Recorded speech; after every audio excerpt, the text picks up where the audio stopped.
Las barreras para recibir respuesta a la oración son, sin lugar a dudas, aquellas cosas que muchas veces ignoramos y en ocasiones son muy visibles y palpables. Al hablar sobre las barreras para recibir respuesta a la oración, la idea es que abramos nuestros ojos y estemos alerta.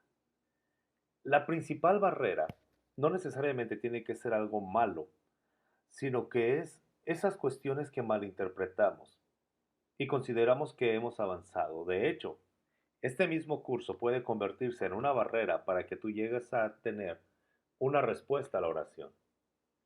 Una de las barreras principales es aprender de la oración, pero no practicarla. Una cosa es ser expertos en un tema, solamente teóricamente, pero no necesariamente en la práctica. Obtenemos un falso sentido de satisfacción cuando aprendemos de la Biblia y de la oración, pero no vivimos lo que hemos aprendido. El simple hecho de estar recibiendo y conociendo los principios de la oración y el poder de la autoridad de la oración te puede llevar a una satisfacción falsa de que eres experto en esta materia. Sin embargo, la oración te lleva a una relación, a una comunión, a una intimidad con Dios. La oración te lleva no a conocer acerca de Dios, sino a conocer a Dios mismo.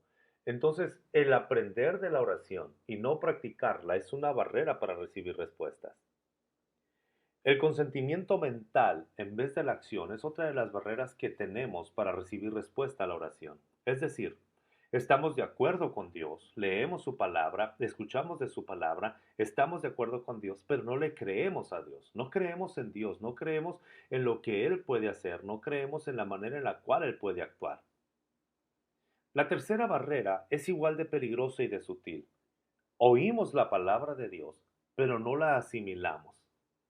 Asimilamos la palabra cuando meditamos en ella. La palabra meditar viene de una raíz griega que quiere decir girar en la mente. Es decir, no solamente leo la Biblia como una historia, no leemos la Biblia como una novela, sino leemos la Biblia y dejamos que confronte nuestros conceptos, nuestros pensamientos y dejamos que penetre en nuestro espíritu. Pero necesitamos leer esa palabra y dar vueltas en nuestra mente, reflexionar en la mañana, en la noche, en la tarde. Estamos pensando en ella. Una de las barreras para recibir respuestas en la oración es oír la palabra, pero no asimilarla. Es muy parecido a tener conocimiento, pero no practicar. Un consentimiento mental, pero no tener acción. Entonces, la meditación en la palabra de Dios hace que penetre en nuestro espíritu.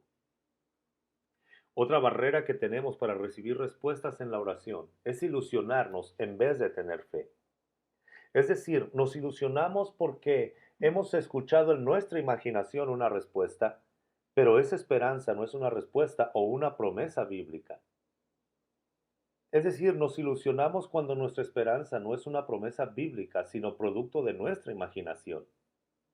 Lo que deseamos escuchar, lo que quisiéramos oír, lo que quisiéramos tener, lo que quisiéramos que sucediera, pero si no está basado en una promesa bíblica, entonces solamente nos estamos ilusionando.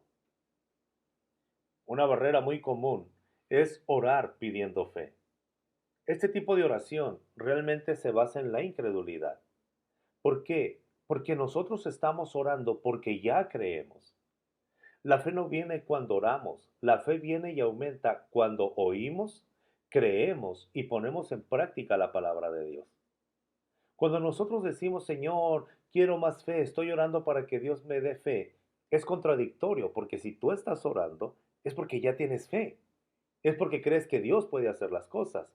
Por eso Santiago dice, y si le pedimos algo a Dios, es necesario que lo hagamos con fe, sin dudar en nuestro corazón, porque el que duda es igual que la ola del mar. Entonces oramos ya porque entendimos y creemos, después del proceso de haber oído, creído y haber puesto en práctica la palabra de Dios. Decíamos en unos videos anteriores, la fe viene por el oír la palabra de Dios. Entonces, si yo necesito fe, necesito más palabra. Y la siguiente barrera que nos impide recibir una respuesta es las preocupaciones del mundo. o como lo llama la Biblia, holgazanería en la práctica de las disciplinas espirituales. Cuando permitimos que las muchas preocupaciones de esta vida nos excluyan nuestra práctica de orar, entonces lo que sabemos de la oración no dará ningún fruto en nuestras vidas. Es referente a la parábola del sembrador, cuando Jesucristo habló de aquella parte de semillas que cayeron junto a las espinas y crecieron y la ahogaron. Y Jesús dice, así es cuando la palabra cae en el corazón de alguien y las preocupaciones de este mundo y las ocupaciones y los afanes diarios no le dan tiempo para orar.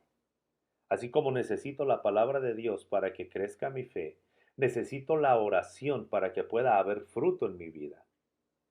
Si no hay fruto en mi vida, es porque no estoy orando lo suficiente. Y si no hay fe en mi vida, es porque no estoy leyendo la palabra de Dios lo suficiente. Es decir, la práctica de la meditación, de la lectura y la meditación en la palabra, me van a llevar a practicar la palabra y van a hacer que crezca mi fe. Y esto me va a conducir a una oración apasionada, llena de acción, llena de fe, porque estoy viviendo a la expectativa de lo que Dios está haciendo. Entonces, puedes evitar una frustración cuando la esperanza que tienes está basada en una promesa bíblica y no en una ilusión. Puedes entonces avanzar más en la oración cuando dejas de pedir fe, porque ya estás orando y lo estás haciendo porque crees. Y por último, necesitas darte un espacio en tu día, en tu agenda diaria, para platicar con Dios, para leer su palabra y para practicarla si deseas tener fruto. Estas son barreras que nos impiden recibir respuestas. Si te fijas, no hay en sí un pecado en ellas, pero hay malos entendidos. Hay un contexto alejado de la realidad de Dios. Entonces, debemos de tener mucho cuidado con ello. No por el hecho de conocer acerca del tema de la oración quiere decir que seas experto en la oración. Aprendemos a orar orando, no solamente estudiando del tema, sino practicando eso.